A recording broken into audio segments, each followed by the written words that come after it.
Oi, gente, tudo bem? Eu sou Helenice Prim e vamos começar a leitura de um novo livro. Se chama Uma Introdução Básica a um Curso em Milagres, do Kenneth Wapnick. Gente, esse livro, para mim, foi um divisor de águas dentro do próprio SEM, ou seja, dentro do próprio Um Curso em Milagres. Porque ele traz sacadas, assim, que sozinho, às vezes, a gente não tem. E ele fala da unidade de uma forma que é tão simples e é tão gostoso de ouvir. Então, vamos lá. Vamos começar no capítulo 1, a história de um curso em milagres. Então, aqui a gente primeiro vai contar a história do curso em milagres, para depois a gente começar a falar realmente do livro em si.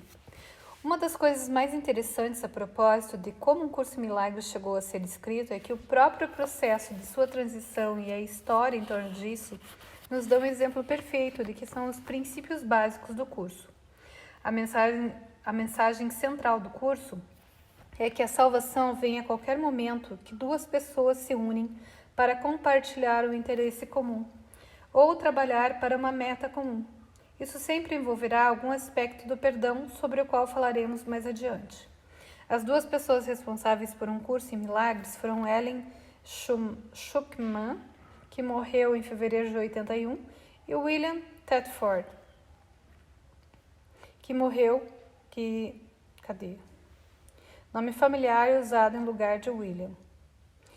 Ambos eram psicólogos no Columbia Presbyterian Medical Center em New York City, USA. Bill tinha chegado primeiro, em 1958, e era diretor do departamento de psicologia. Ellen se uniu a ele poucos meses depois. Durante os primeiros 7 anos de seu relacionamento, eles tiveram muitas dificuldades um com o outro. Suas personalidades eram totalmente opostas. Ainda que trabalhassem bem juntos em certo nível, a nível pessoal, havia uma tensão e ambivalência. Não só tinham dificuldades em sua relação pessoal, como também com outros membros do departamento, com outros departamentos dentro do Medical Center e em seu trabalho com outras disciplinas em outros centros médicos. Aff Maria, né? Essa era a atmosfera típica de uma grande universidade ou centro médico, e Columbia não era diferente de nenhum outro lugar. O ponto crucial aconteceu durante um dia de primavera de 1965, quando Ellen e Bill tinham que atravessar a cidade para ir ao Cornell Medical Center, onde assistiriam a uma reunião interdisciplinar da qual participavam regularmente. Em geral, essas eram reuniões desagradáveis, cheias de competitividade e rivalidade, ainda algo muito comum em meios universitários.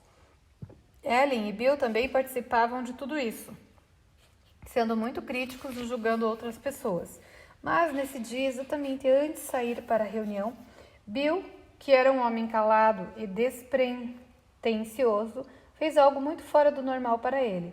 Em um discurso passional, ele disse a Ellen que tinha que haver um jeito melhor de se lidar com essas reuniões e com os tipos de problemas que lá surgiam.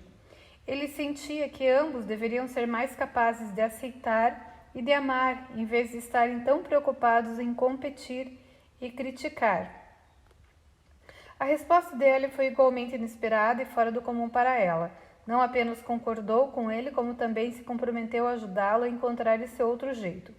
Esse acordo não condizia com a sua maneira de ser habitual, pois os dois tendiam a se criticar mutuamente e tinham dificuldade de aceitar as opiniões um do outro. Essa união de ambas as partes foi um exemplo de que o curso chama de um instante santo. E, como eu disse no início, o instante santo é o meio da salvação, em certo nível do qual nenhum dos dois tinha consciência. Aquele instante foi o sinal que abriu a porta para uma série de experiências que Ellen começou a ter quando estava desperta e também em sonhos.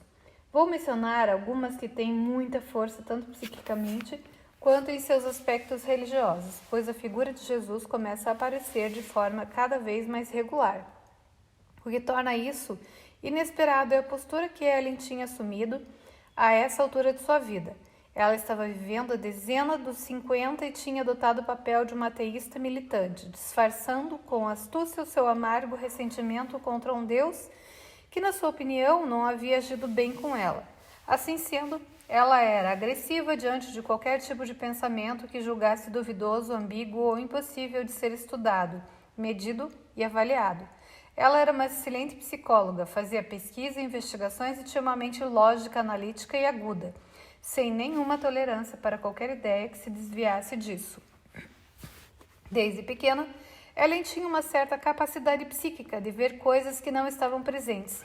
No entanto, ela nunca prestou muita atenção a isso, pensando que acontecia com todo mundo. Ela teve uma ou duas experiências místicas bastante impressionantes muito cedo, às quais também não deu atenção. De fato, ela praticamente nunca tinha mencionado essas coisas a ninguém até aquele momento. Assim, quando começou a ter essas experiências, foi tudo muito surpreendente. As experiências, além disso, também a assustavam, pois parte dela tinha medo de estar enlouquecendo. Essas não eram coisas normais em sua vida, e se Bill não estivesse estado lá, eu acredito que ela teria parado com todo o processo. É muito importante reconhecer o quanto a ajuda a união constante com Bill foram essenciais. De outro modo, um curso em milagres nunca teria sido transcrito. Portanto, vocês estão vendo um outro exemplo do princípio básico do curso em si mesmo, expressado uma e outra vez de muitas formas diferentes. A salvação é um empreendimento de colaboração. Na Arca da Paz só entram 2 a 2. Ninguém pode entrar no céu por si mesmo. E juntos ou absolutamente não o fareis. Juntos ou absolutamente não o fareis. Sem a união de Ellen e Bill nesse empreendimento, o curso não existiria e nós não estaríamos reunidos aqui hoje falando sobre ele. Ellen teve uma série de experiências durante o verão, quase como um seriado. Essas vieram a ela em segmentos diferentes quando estava acordada, não foram sonhos. A série começou com ela andando por uma praia deserta e achando um barco na areia. Ela compreendeu que deveria colocar o barco na água, mas não havia possibilidade de conseguir fazer isso, já que o barco estava encalhado na areia. E eis que um estranho apareceu e ofereceu-se para ajudá-la. No fundo do barco, Ellen notou um instrumento antigo projetado para dar e receber mensagens. Ela disse ao estranho: "Talvez isso nos ajude." Mas ele lhe disse: "Você ainda não está pronta para isso. Deixe isso de lado." Mas ele tirou o barco da areia e o colocou na água. Sempre que surgiam problemas e mares tempestuosos, este homem aparecia para ajudá-la. Depois de algum tempo, ela reconheceu que o homem era Jesus, embora não se parecesse com a imagem que as pessoas usualmente associam a ele. Estava sempre ali para ajudá-la quando a coisa ficava feia. Finalmente, na última cena desta série, o barco chegou à sua destinação no que parecia ser um canal, onde tudo estava calmo, sereno e cheio de paz. Havia uma vara de pesca no fundo do barco e no fim da linha, no fundo do mar, havia uma arca do tesouro. Ellen viu a arca e ficou toda excitada, pois naquele momento da sua vida ela gostava muito de joias e de todo tipo de coisas bonitas. Ela estava querendo muito descobrir o que havia na arca. Ergueu a arca, mas ficou muito desapontada quando a abriu e viu um velho livro preto. Isso era tudo o que havia na arca. Na lombada do livro estava escrito o nome Aesculapius, o deus da cura dos gregos. Naquele momento, Ellen não reconheceu o nome.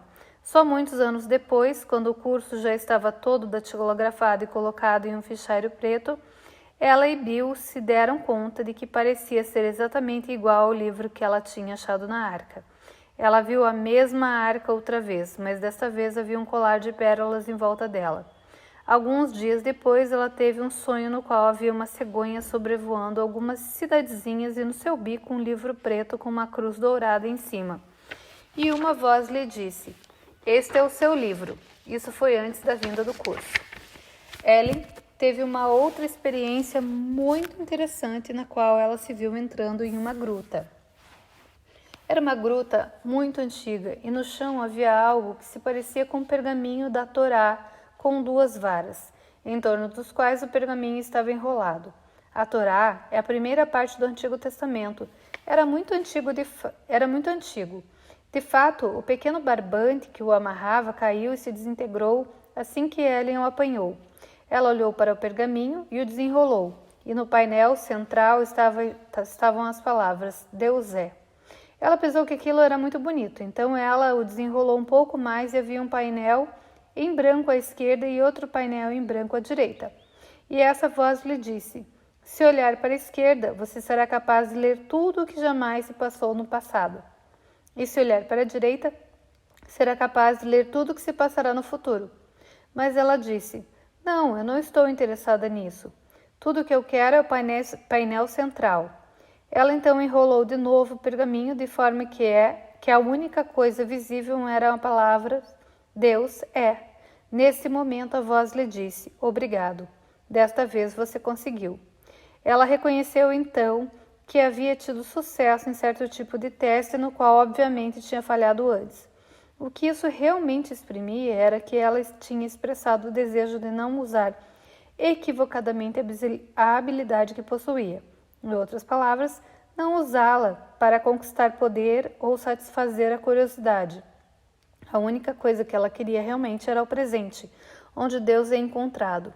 Há uma lição no livro de exercícios que dizemos, Deus é. E então, deixamos de falar, porque não há nada mais a ser dito além dessas duas palavras.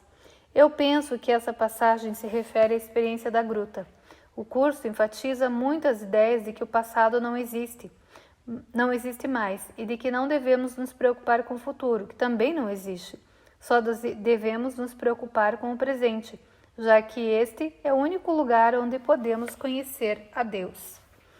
Uma última história: Ellen e Bill estavam indo para a Mayo Clinic em Rochester, Minnesota, para passar um dia estudando com os psicólogos de lá. Faziam umas avaliações psicológicas.